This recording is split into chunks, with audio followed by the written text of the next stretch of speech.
Hey guys, this is John here again. I'm doing a special video upon a special request of a user. I'll post his username in the description. I really don't know how to pronounce it. I can't remember if it went Death Rain 8 or Rain Death 8. It's one of the two, but I'll post that in the description upon that user request if you want to check out his videos. But anyway, enough said. I'm basically doing a recap video because I have a video already in my channel of the PS3 sensor blocking.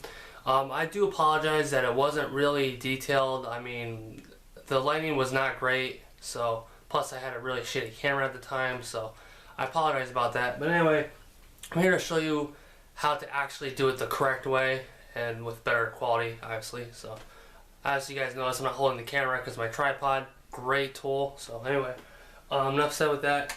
The things you're going to need, probably most importantly you're going to need, is obviously a PS3 Swap Magic. Without this you cannot boot your backups, so beware of that. There's nothing really special about this disc, but as I showed in my other video, that's what it looks like. Mine is the USA version, so make sure when you do order this, say if like you were in like a different region, like PAL region or maybe even Japan, make sure that you order the right disc that's in the right region, because if you're in like let's say China, China or Japan, what do you want to call it, and you happen to get a USA version, it will not work on your system. So just a side note, guys, make sure that you pick up the right region disc when you do that. So anyway, this is what you're gonna need to play your backups on, your PS2 backups. Now, a lot of people ask, well, wait, what about PS1 games? Well, yes, there's a solution to that. You're going to need the Gameshark Lite. This is the best PS1 Gameshark. Never had a problem with it. It is picky about reading games. I don't know why, but sometimes if the game doesn't work, you'll just have to try it again and then it'll work. So I guess it's just, yeah, I don't know. But anyway, this is what this looks like. I got this on eBay brand new for like $15. The reason why I was so cheap, because you can't really buy these cheap when it's new. It just had a small crack on the case, so you can't really see that. But anyway, and yes, I got this on Amazon for $15 as well, so I forgot to mention that. So these you can order on Amazon. They are available. They're selling quick, so I would recommend getting them as soon as possible. Now, enough said with that. The most thing you're going to obviously need is a PS2 Slim. Now, this is it right here. I'm going to pretty much point this out to you guys really quick, and then I'll go about my video. The newer Slim models, if you have a newer Slim model that is a 79001, that's one of the newest ones out, I think, besides the newer ones that have the different front faceplates on it. But this is one of the newer models that are out, and they only have 2 sensors. Yes, not 3, 2 sensors. Now, if you're wondering why it has only 2, I'll get to that later in the video as I open this up and show you guys.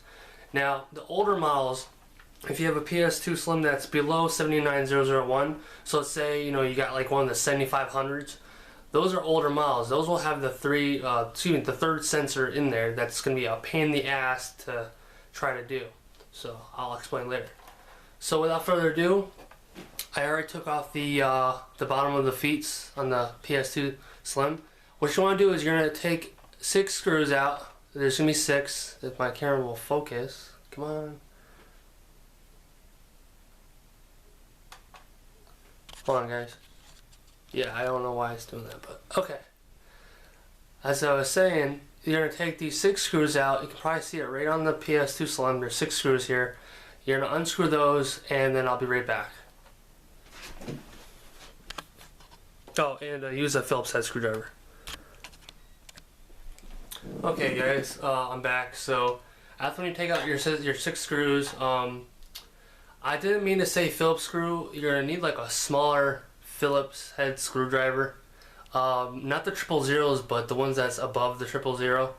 So these work pretty good. Don't use the Phillips; they're way too big. So anyway, now that I have the 6 screws out, I want to do this on camera because it's kind of tricky to take this top cover off without breaking anything. So if you're not careful, you will definitely break the power button if you're not careful. So just to kind of throw it out to you guys. So you're going to want to lift it from the back. So you're gonna take the back, if you can see what I'm doing here, the back right here. You're gonna lift the back like so. Don't be afraid to kind of put a little force into it. See, yep, like that. Now that's free. You don't want to lift it like that. You want to kind of take the back and lift it forward. So let me just kind of do that as well. There you go. Then, there you go. Then very gently. There you go. So now your PS2 is disassembled, well, as in the top's off. That's all you really have to do. And I'm going to go ahead and change camera position here, and I'll show you what I mean with the sensors. So, be right back. Let's see.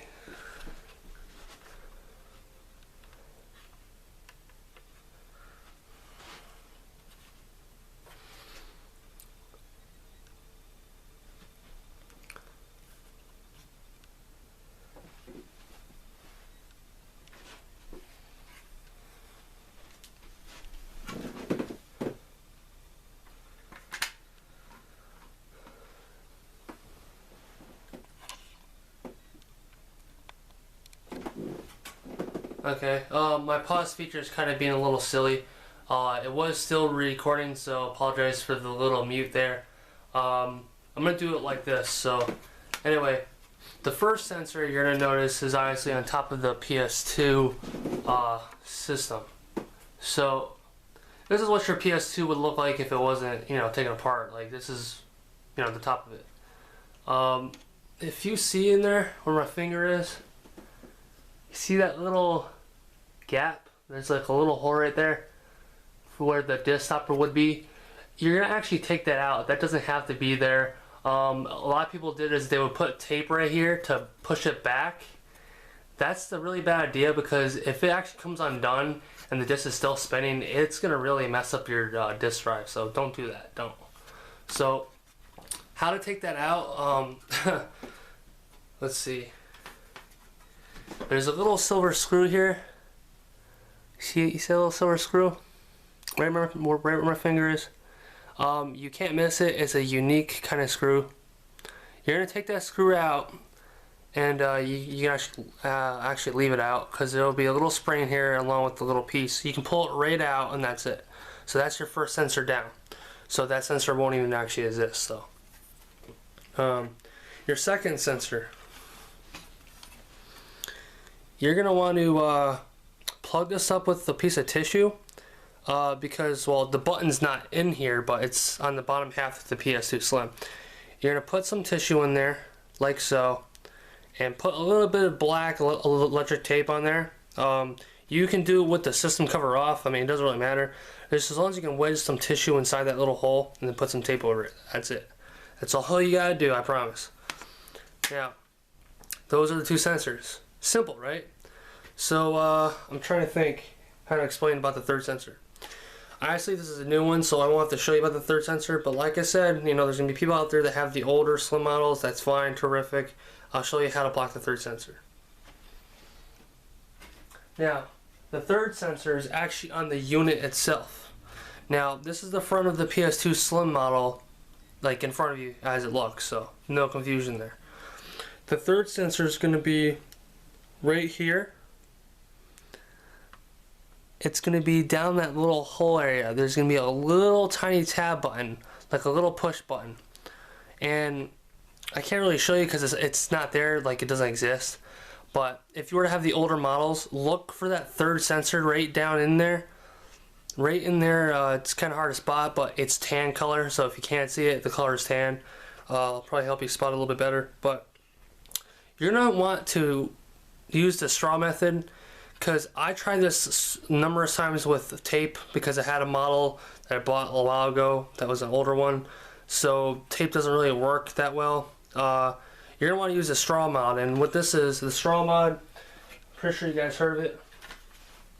You're going to basically cut maybe a 1/4 inch, maybe like that, or about an inch, that big, no bigger than an inch.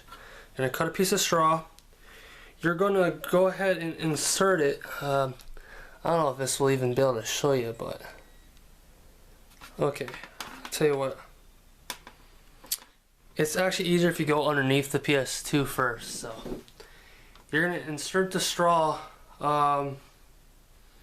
right in there, right where there's a little wedge. There's a little hole right there, like where the door latch is. You're gonna put the straw right in that hole, squeeze it through, and make sure that, well, the bottom of the PS2 cover, there's like enough straw sticking out, like about that much, right where my finger is. You gotta make sure it's sticking out that much. And then you're gonna want to take the end of it, which is, well, if it was really there, sticking out that much, you're gonna fold that end kind of like into a little curl, and then have it just like that. And then there you go. You pop the PS2 cover back on, and then it should press the sensor on the unit when you put the top back on. So there you go. The bad part is you won't be able to close your door, so that's you know, it's not really a big deal if you're just gonna swap your games anyway. So anyway, that's the third sensor. Think about anything else I can tell you? Okay, I'm gonna show you how to put this back on safely. So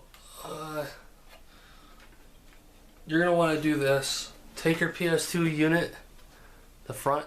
Well, it's facing the back, but yeah. All right. Well, I guess I can turn the front ways. Okay. You're gonna take your PS2 system, the front, and you're gonna take the top cover. You're gonna want to do front first when you put it back on.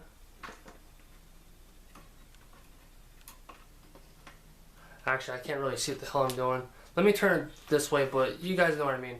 Take the PS2 front and put the top cover on the front first, to back, so front to back first. Basically where the power switch is, you're going to do the front to back. And then you're just going to pop it on. Like so. Then there you go. Then pop your screws back on. There you go. Now, like I said, honestly, if you guys have that third sensor, you're obviously not going to shut the PS2 door, so kind of be aware of that. But with the newer models, it's not going to really matter. You can actually shut the door doing that. So there you go. So that's my video. I'm probably going to edit out the part with the mute. I didn't realize that it wasn't paused until I looked. So if you guys enjoyed that video, give me a thumbs up. I hope it's a lot better than my other video did with the PS2 sensor blocking. Again, I do apologize for that. It wasn't really that great. But anyway, that's what I'm doing. I'll recap video of that, and that's what it's going to be called in my title. So if you guys enjoyed my video, thanks for watching. And upon request, the special user that wanted to see this, I do apologize that you were kind of lost on what to do, but hopefully now you have a better idea. And thank you very much for watching, guys. Take care. Oh, and subscribe, please, if you like it.